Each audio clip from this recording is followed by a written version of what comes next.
Hi beautiful people, welcome back to my YouTube channel Sanu Non-Stop. It's me guys, Sanu and you are watching Sanu Non-Stop. So guys, again I'm back with another amazing video. और आज की जो हमारी video है horror story, ठीक है। Can you believe कि मैं जो हूँ ना वो हॉरर कार्टून तक जो है वो देखना पसंद नहीं करती, बिकॉज मुझे हॉरर स्टोरीज और हॉरर चीजें देखना पसंद ही नहीं है। बिकॉज मैं, आप मुझे डरपोक भी इसके मामले में कह सकते हैं, तो वो मैं डरपोक हूँ, लेकिन मुझे जो है वो हॉरर चीजें नहीं पसंद। लेकिन मेरे सब्सक्राइबर ने जो है वो मुझे रिक्वेस्ट की थी इस वीडियो के बारे में कि आप इसके ऊपर जरूर रिएक्शन वीडियो बनाएं। अगर आपको भी किसी भी वीडियो के ऊपर रिएक्शन वीडियो चाहिए सॉन्ग्स को छोड़ के, गाइस मैं सॉन्ग्स के ऊपर वीडियो नहीं बनाती, तो सॉन्ग्स को छोड़ के और किसी वीडियो के ऊपर आप लोगों को रिएक्शन वीडियो चाहिए तो कमेंट बॉक्स के अंदर जरूर बताइएगा। और जितने लोगों ने अभी तक मेरे चैनल को सब्सक्राइब नहीं कर रखा, पहले फटाफट से जल्दी मेरे चैनल को कर दीजिएगा सब्सक्राइब, वीडियो कर दीजिएगा लाइक और शेयर।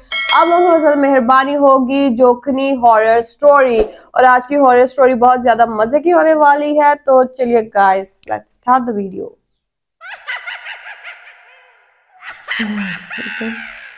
Scary laugh. इस कहानी के लेखक है इमरान कुरैशी। रात के 12:30 बज रहे थे। एक सुनसान पतला सा रास्ता जो कि कब्रिस्तान की तरफ जा रहा था, उस पर एक नई नवेली सुहाग की चहलकदमी हो रही थी।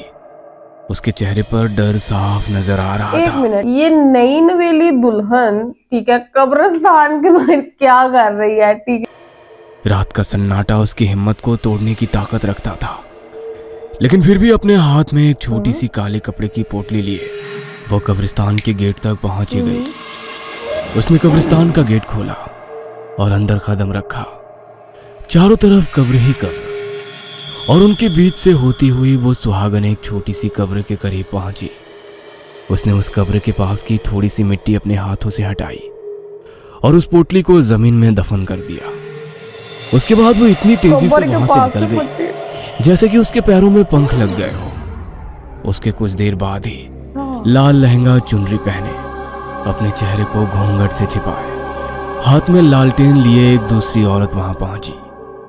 उसने उस पोटली को वापस जमीन से निकाला और फिर लालटेन उस पर दे मारा। इस तरह लालटेन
और बूढ़ी ने अंदर जाते ही दरवाजा बंद कर दिया।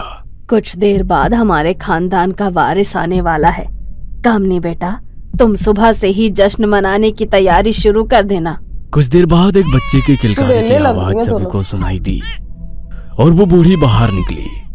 मुबारक हो, आपको बेटी हुई है।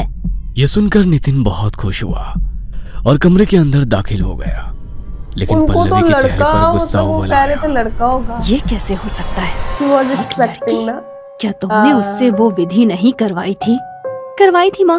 भाभी के पेट पर से मैंने अपने हाथों से वो पोटली पूरे 9 बार घुमाई थी और उनको कब्रिस्तान भी भेजा था। इसका मतलब है उस तांत्रिका ने हमें गलत टोटका बताया था। चलो अभी उसके पास चलते हैं। पल्लवी ने कामिनी को अपने साथ लिया और उसी टाइम घर से निकलकर शमशान भूमि की तरफ रवाना हो गई। कामिनी को इस समय डर तो बहुत लग रहा था, लेकिन अपनी माँ के गुस्से के आगे वो कुछ नहीं बोल रही थी। अचानक उसको पायलों की आवाज सुनाई दी और दोनों ने पलटकर पीछे देखा। उनसे काफी पीछे वही लालटेन वाली औरत। पायल भाई चुड़ैल पायलें क्यों पहनती हैं? मुझे नहीं ये कौन है? होगी कोई पागल, तुम पीछे मत देखो, आगे बढ़ो। वो दोनों फिर से आगे बढ़ने लगी और कुछ कदम चलने के बाद उन दोनों की सांसें और कदम दोनों रुक गए। वही है जिसने उसकी उन्होंने देखा कि जो लालटेन वाली औरत उनके बहुत पीछे थी, अब वही उनसे 10 कदम आगे खड़ी नजर आ रही थी। ए लड़की, कौन है तू? पल्लवी ने उससे सवाल किया। उसने धीरे से अपना लालटेन चेहरे के करीब लाकर उन दोनों को अपना चेहरा दिखाया, जिसे देखकर पल्लवी और कामिनी दोनों का दिल दहल उठा। दोनों चीखती चिल्लाती हुई अपने घर की तरफ वापस भाग निकली। वो सीधा अपने कमरे में आकर रुकी और लंबी लंबी सांसें लेने लगी। मम्मी, वो औरत कौन थी? कितना भयानक चेहरा था उसका। वो कौन थी इस बात से ज्यादा मुझे चिंता इस बात की है कि अनुष्का ने जिंदा लड़की कैसे पैदा की।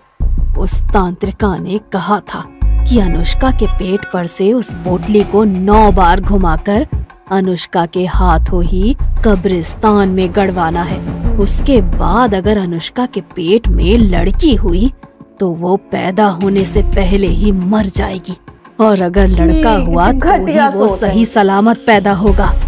इसका मतलब है कि उस तांत्रिका ने हमें बेवकूफ बनाया है। कोई बात नहीं, अगर वो टोटका काम नहीं आया तो हम खुद उस नवजात बच्ची को खत्म कर देंगे। इस इरादे के साथ पल्लवी ने कामिनी के साथ मिलकर एक प्लान बनाया। अगली सुबह अनुष्का और नितिन अपने कमरे में अपनी नवजात बच्ची के साथ खेल रहे थे। तभी पल्लवी वहां आई। प्रणाम माँ जी, आपने तो अपनी पोती की शक्ल तक नहीं देखी। देखिए ये कितनी प्यारी है। इसका नाम हमने पिंकी रखा है। यह सुनकर पल्लवी ने एक बार उस बच्ची की तरफ देखा और बोली, बहू, मोहनपुरी गांव में हमारी पुश्तैनी हवेली है और हमारी कुलदेवी का मंदिर भी है। अब तुम माँ बन गई हो, समय आ गया है कि हम सब वहाँ जाकर कुलदेवी की पूजा करें और कुछ दिन वहाँ रहें। जी माँ जी, जैसा आप कहें। घर के सभी मेंबर उसी दिन कार से मोहनपुरी गांव की तरफ रवाना हो गए। पल्लवी पल पल अनुष्का की गोद में सो रही उस प्यारी सी बच्ची को कोस रही थी। कुछ घंटों बाद शाम के 7 बज चुके थे। उनको एक ढाबा नजर आया तो पल्लवी ने नितिन से कहकर गाड़ी उस ढाबे पर रुकवा दी। चलो सब। यार ये जो ऐसी सास होती है ना, कसम से मेरी जैसी बहू हो तो वैसे उसका ही गला दबा दे। बेशर्म औरत। यहाँ खाना खा लेते हैं, थोड़ी देर यहाँ रुककर आगे बढ़ेंगे। ये सुनकर सभी लोग गाड़ी से उतरे। एक पुराना सा ढाबा जहाँ टेबल की जगह कहीं चारपाई बिछी थी। पल्लवी ने कामिनी को इशारा किया, जिसे समझकर वो अनुष्का के पास गई। लाइए भाभी, जब तक आप खाना खाती हैं मैं पिंकी को संभाल लेती हूँ। अरे नहीं कामिनी, मैं एडजस्ट कर लूंगी। कामिनी ठीक कह रही है अनुष्का, कम से कम खाना तो आराम से खाओ। चलो पिंकी को कामिनी को दे दो। यह सुनकर अनुष्का ने पिंकी कामिनी को थमा दी। कामिनी भी उसके साथ खेलने लगी। अभी भी लोग बेटा और उसको लेकर टहलने लगी। कामिनी, वहाँ कहाँ जा रही हो? अरे भाभी मैं यही हूँ, आप फिक्र मत करो, मैं बस पिंकी को थोड़ा घुमा लाती हूँ। अनुष्का, तुम खाने पर ध्यान दो ना, वो उसकी बुआ है, संभाल लेगी उसको। अब अनुष्का और नितिन खाना खाने में लग गए। कामिनी पिंकी को ढाबे के पीछे वाले जंगल में ले गई, जहाँ से भेड़ियों की आवाजें भी सुनाई दे रही थी। अरे बाप रे, यहाँ तो जंगली जानवर काफी ज्यादा महसूस हो रहे हैं। वहाँ कह दूंगी पिंकी को एक भेड़िया खींच कर ले गया। ये कहकर कामिनी ने पिंकी को जमीन पर रख दिया और फिर बोली, पिंकी बेटा, तुम यहीं आराम से लेटो, थोड़ी देर बाद भेड़िए अंकल तुमको लेने आने वाले हैं। ये कहकर वो पीछे मुड़ी। तभी उसको सामने वही लालटेन वाली औरत नजर आई, जिसे देखकर कामिनी की रूह कांप उठी। उसको समझ नहीं आया कि वो क्या करे। डरते डरते उसने जैसे ही पीछे कदम लिया, उसका पैर मुड़ा और वो जमीन पर गिर गई।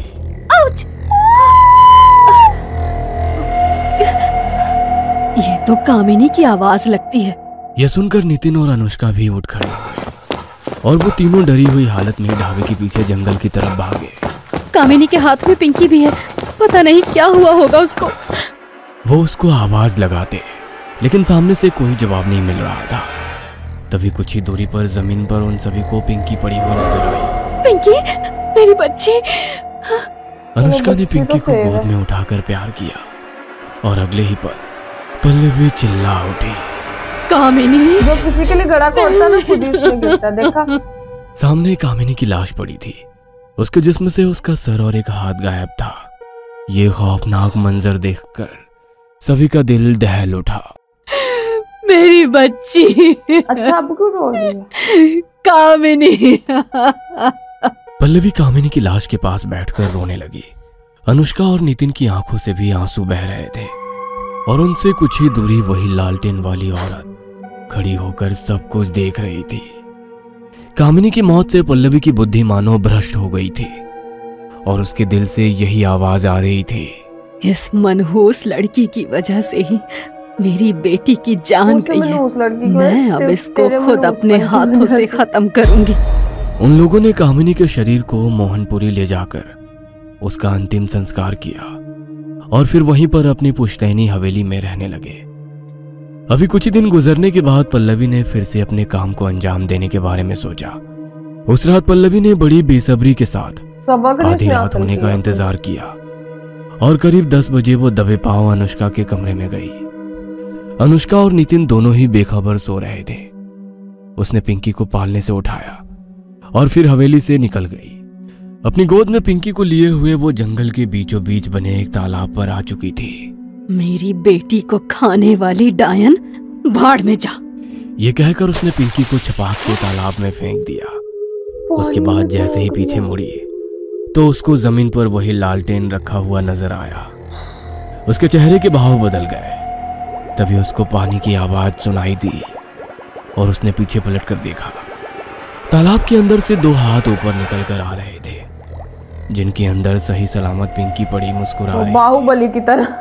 फिर तेजी से पानी के अंदर से वही औरत अपनी गोद में पिंकी लिए हुए बाहर निकल आई। वो पल्लवी के ठीक सामने थी। उस औरत के कपड़ों से पानी टपक रहा था। उसकी खौफनाक सांसों की आवाज पल्लवी के दिल को अंदर से दहला रही थी। कौन है तू? क्यों बार बार इस बच्ची को बचा लेती है? इस पर उस औरत के मुंह से एक शब्द निकला, जोखिनी। ये नाम सुनकर पल्लवी के डर का कोई ठिकाना नहीं रहा। वो वहां से भागना चाहती थी, लेकिन जोखिनी ने उसके बाल पकड़ लिए। उसने एक ही झटके में पल्लवी की गर्दन उसके धड़ से अलग कर दी। ये अच्छा हुआ। और इसी पल अनुष्का और नितिन भी वहां आ पहुंचे। यह देखकर उन दोनों का दिल दहल उठा था कि पल्लवी की मौत हो गई थी और उसकी बच्ची घूंघट वाली एक अनजान औरत की गोद में थी। तुम जो भी हो, मुझ पर रहम करो। तुमने जैसे मेरी प्यारी सासू माँ को मार दिया, मेरी बेटी को मत मारना। मेरी बच्ची मुझे दे दो, मेरी बच्ची मुझे वापस कर दो। ये कहते हुए अनुष्का हाथों को फैलाए जमीन पर घुटने टेक आंसू बहाने लगी। मैं तुम्हारी बच्ची को मारने नहीं बचाने आई हूँ, और पहले भी बचाया था इसकी बुआ से, जो इसको खत्म करना चाहती थी। यह सुनकर अनुष्का और नितिन को सब कुछ समझ में आ गया। उसने आगे बढ़कर अनुष्का को उसकी बच्ची सौंप दी। अनुष्का ने खुशी के आंसू बहाते हुए पिंकी को चूमा और खुद से चिपटा लिया। पुराने समय में अश्वत्थामा ने उत्तरा की कोख पर हमला किया था, जिससे क्रोधित होकर भगवान श्री कृष्ण ने उसको श्राप दिया था। उसके बाद उत्तरा ने मुझे यानी जोखिनी को जन्म दिया, और मेरा काम माओ की कोख और उनके नवजात बच्चों की रक्षा करना था। इस तरह जब भी किसी माँ की कोख या उसके नवजात बच्चे को कोई अश्वत्थामा की तरह खत्म करने की कोशिश करेगा, तो जोखिनी यानी मैं वापस आऊंगी उस बच्चे को बचाने के लिए।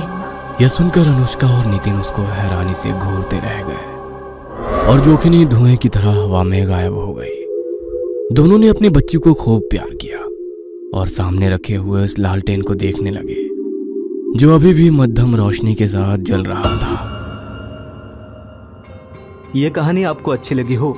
यार बहुत ही अच्छी थी ये स्टोरी, बहुत ही मजे की, बहुत ही इंटरेस्टिंग स्टोरी थी। लाइक इतनी हॉरर नहीं थी, मैं एक्सपेक्ट कर रही थी कि बहुत ज्यादा हॉरर होगी, लेकिन नहीं, इतनी हॉरर नहीं थी।